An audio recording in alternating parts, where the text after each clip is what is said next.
Sur le coup, ça a fait rien. Là. Je me suis pas rendu compte que piqûre normale, banale. Puis le 13 septembre, 2 semaines après, je suis levée et j'avais une jambe complètement paralysée, la jambe droite. Complètement. Un témoignage d'une femme qui a contracté le virus du Nil. Le Québec a connu un nombre record de cas d'infection au virus du Nil l'année passée, en 2018, selon les dernières données du ministère de la Santé. Donc, c'est une infection qui est transmise à l'humain par la piqûre de moustiques, les moustiques qui sont porteurs. Le virus a été contracté par 201 Québécois en 2018. 15 personnes en sont décédées. C'est vraiment du jamais vu au Québec. On en parle avec Jacques Boisvert, microbiologiste à la retraite de l'Université du Québec à Trois-Rivières. Monsieur Boisvert, bonjour. Bonjour. Bon, parlons de cette hausse fulgurante en 2018 quand on compare à 2017 où il y avait eu 27 personnes qui avaient été touchées par le virus du Nil. Comment on explique une explosion de cas comme ça? On n'est pas capable de l'expliquer. Il y a pas... On a besoin de beaucoup plus de données. Là, présentement, tout ce qu'on a, c'est la température et qui nous permet d'avoir les degrés jour, qui est un indice utilisé par les cultivateurs. Et l'autre, c'est l'indice vectoriel. Le problème avec ces indices-là, c'est que souvent, en fait même depuis 2003, qu'on en utilise quelques-uns, depuis 2003, on n'est pas capable de faire la corrélation des gros indices vectoriels avec beaucoup de cas, comme en 2018, avec les 201 cas. L'indice vectoriel, ça a été un des plus bas dans les 5 dernières années. Donc, c'est inexplicable selon les données que vous avez. Vous demandez, est-ce qu'il y a de plus en plus de moustiques qui sont porteurs ou il y a de plus en plus de moustiques tout court? La quantité de moustiques, c'est pas nécessairement dire qu'il va y avoir plus de cas de virus du Nil, parce qu'il ne faut pas oublier, c'est une infection chez les oiseaux.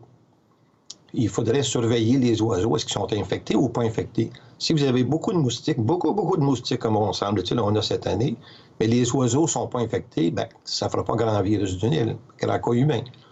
Et l'autre chose qui est importante aussi à signaler, c'est que, par exemple, en Californie, on utilise 6 critères différents avant de déterminer si on fait des traitements. Au Québec et en Ontario, c'est complètement différent vu qu'on fait des traitements préventifs avec un insecticide biologique. Dans les pays américains, eux autres, c'est lorsqu'on atteint un certain seuil où les moustiques sont dangereux, c'est-à-dire pas infectés, mais infectieux, là, à ce moment-là, on sort les avions et on arrose partout. Alors, ce qu'on a fait au Québec, on a décidé d'utiliser certains des critères du CDC d'Atlanta, le fameux Center for Disease Control and Infection, alors que c'est fait pour les États qui utilisent des adulticides. Il faudra revoir ça là, de A à Z. Tout ce qu'on fait, là. On fait des captures de moustiques, on fait des tests. Même le test qu'on fait, il ne nous dit pas si le moustique est dangereux. Il nous dit si possiblement il pourrait devenir dangereux. Donc, il faut revoir nos façons de faire. Oui, et pas nécessairement singer les Américains, là. On sait que c'est pas toujours une bonne idée, mais peut-être développer nos propres critères avec des gens de l'Ontario. Il y a des gens qui s'en occupent aussi en Ontario, qui essayent de développer des modèles de prédiction. Et M. Boisvert, j'ai attrapé, là, quand vous nous avez parlé au début, vous avez dit, cette année, il y en a vraiment beaucoup des moustiques. Donc, en général, on ne sait pas quel est le pourcentage qui sont porteurs, bien sûr, du virus du Nil. Mais dites-nous 2 choses. Quels sont les principaux symptômes du virus du Nil et comment se protéger pour ne pas être affecté? Les principaux... Il y a une chose bien importante. On parlait de 202 cas, là. Oui.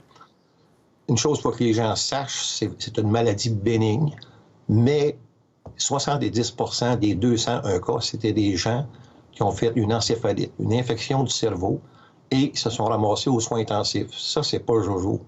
Aux soins intensifs, pendant une semaine, il n'y a personne qui veut ça. Et comme la madame disait au début de votre émission, là, il y a des séquelles énormes à ces gens-là.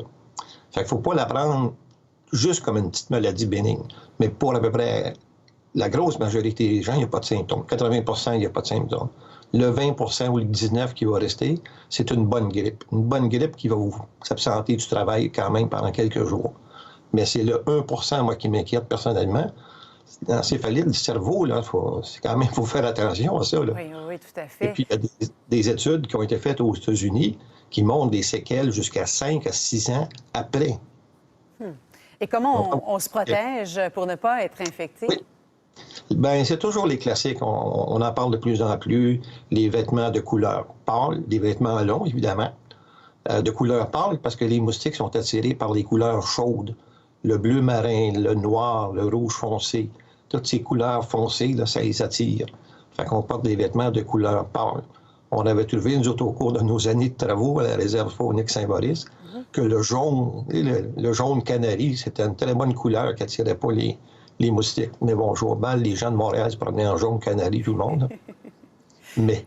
C'est bon, ça va, vous allez partir une mode, M. Boisvert. Oui. Il me reste encore des vêtements de terrain qui sont jaunes. Et puis, il y a des répulsifs. Il y en a beaucoup. Il y en a un nouveau là, qui est à base de icaridine, qu'on commence à retrouver un peu partout dans les grandes surfaces. Et c'est un répulsif, un chasse-moustique, on dit maintenant, qui est aussi efficace que le DEET. Mais par contre, contrairement au DEET, qui est un solvant en plastique, lui, il ne fera pas dissoudre des plastiques. Très bien. Bien, on prend ça en note. Merci pour vos conseils et également cette alarme que vous sonnez. Hein. Vous dites qu'on doit changer nos façons de faire au Québec, au Canada, revoir pour mieux faire en sorte de prévenir finalement le virus du Nil, mieux intervenir également. Merci beaucoup, M. Boisvert, d'avoir été là ce matin. Ça fait plaisir. Au revoir.